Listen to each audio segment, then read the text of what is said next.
खबर दोस्तों महसाणा ज़िले से है। महसाणा ज़िले में एक जगह है जिसका नाम है वडनगर। वहाँ पर एक ऐसी घटना हुई, एक शख्स ने खुदकुशी की, लेकिन उसकी जेब से एक पर्ची मिलती है और जब पर्ची में जो लिखा होता है उसको पढ़ा जाता है तो पुलिस के भी होश फाख्ता हो जाते हैं। आप सोचिए ऐसा क्या हुआ, उस पर्ची में ऐसा क्या था। पूरी खबर आपको बताता हूँ। या पहले तस्वीरें देखिए। ये एक शख्स, ये पुलिस एक घर में खुदाई करवा रही है। क्यों हो रहा है, क्यों हो रहा है, इसके पीछे वजह क्या है, आपको पूरी कहानी बताता हूँ। दरअसल ये कहानी शुरू हो रही है महसाणा। वहाँ पर एक जगह है वडनगर जहाँ पर ये घटना हुई। 3 मई की ये बात बताई जा रही है जो ये घटना हुई है। सिविल अस्पताल परिसर में एकदम अफरा तफरी मच गई और वहाँ पर एक शख्स आया। पता चला कि उसने डेड बॉडी, उसने छलांग लगा दी है, उसको लेकर आया गया, उसका इलाज हुआ और उसकी मौत हो गई। पुलिस को समझ पाती, उसकी सर्चिंग की गई और जब सर्च किया गया तो उसकी जेब से एक पर्ची मिली जिसमें था कि मैंने अपने बेटे, अपनी पत्नी और बेटी की हत्या की है और वो हत्या उन्होंने 6 महीने पहले की। आप सोचिए, किसी को अता पता नहीं चला और वो शख्स अपनी जेब में पर्ची लेकर मर गया। क्यों वो मर गया और क्यों उसने हत्या की, सारी कहानी आपको बताता हूँ। दरअसल ये पूरी आत्महत्या की घटना जो हुई उसके बाद आप सोचिए डबल मर्डर का खुलासा हो रहा है।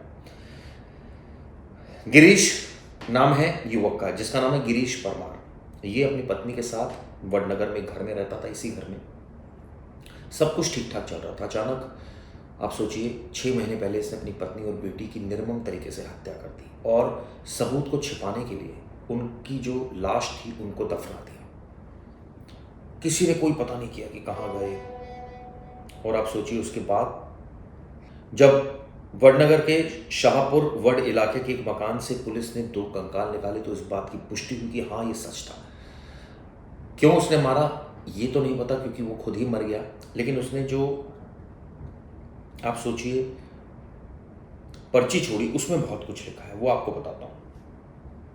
शुरू में तो पुलिस को ऐसा लगा कि मामला एक सुसाइड का एक शख्स ने कर ली, लेकिन जब पुलिस ने सर्च किया और उसके घर का पता करने की कोशिश की, मोबाइल नंबर उसके जानने की कोशिश की, तो पता चला ये शख्स की तो कुछ और ही कहानी है। इसने अपनी बेटी को मार दिया, अपनी पत्नी को मार दिया और उनकी लाश को इस तरह से काट दिया क्योंकि पर्ची खुद ही चीख चीख कर गवाही दे रही थी। किसी और सबूत की जरूरत ही नहीं पड़ी। किसी को शक ना हो इसके लिए इस पति ने दोनों की लाशों को वडनगर के शाहपुर वड इलाके में स्थित अपने घर के बगल वाले मकान में एक गड्ढा खोद कर दफना दिया। सोचिए इनके घर के बगल वाले मकान है जहाँ पर पुलिस रेड करी। हालांकि कहा जाता है कि इनका ही मकान है, लेकिन अभी इन्होंने जिस जगह रह रहे थे वहाँ तो नहीं किया, लेकिन उसके पड़ोस वाले घर में आप सोचिए इस तरह से कर दिया। सब कुछ नॉर्मल चलने लगा और ये नाटक करने लगा, लेकिन अचानक 3 मई को इसने खुदकुशी कर ली और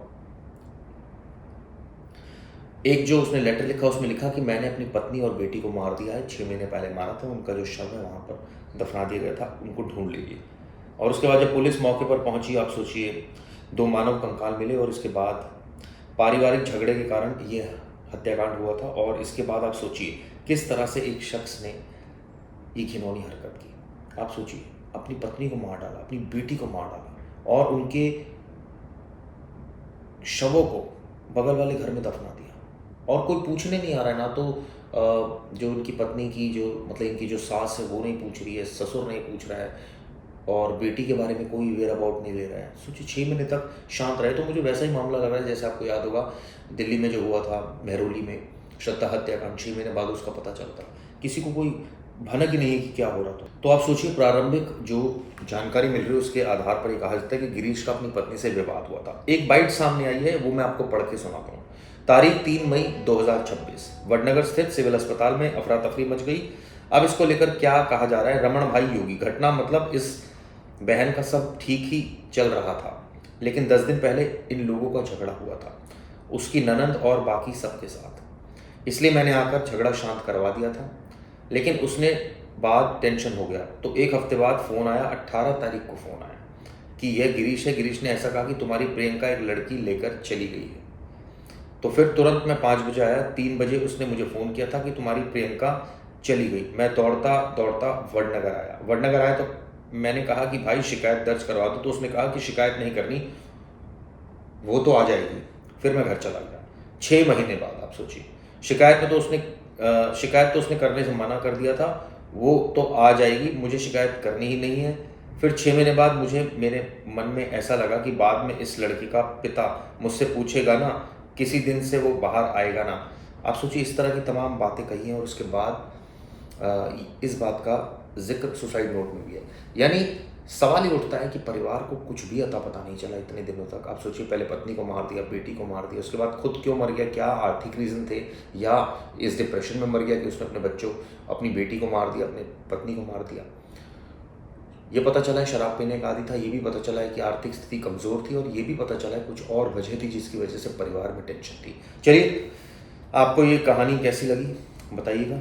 आपको इसमें जो भी अपडेट होगा वो भी बताऊँगा। धन्यवाद।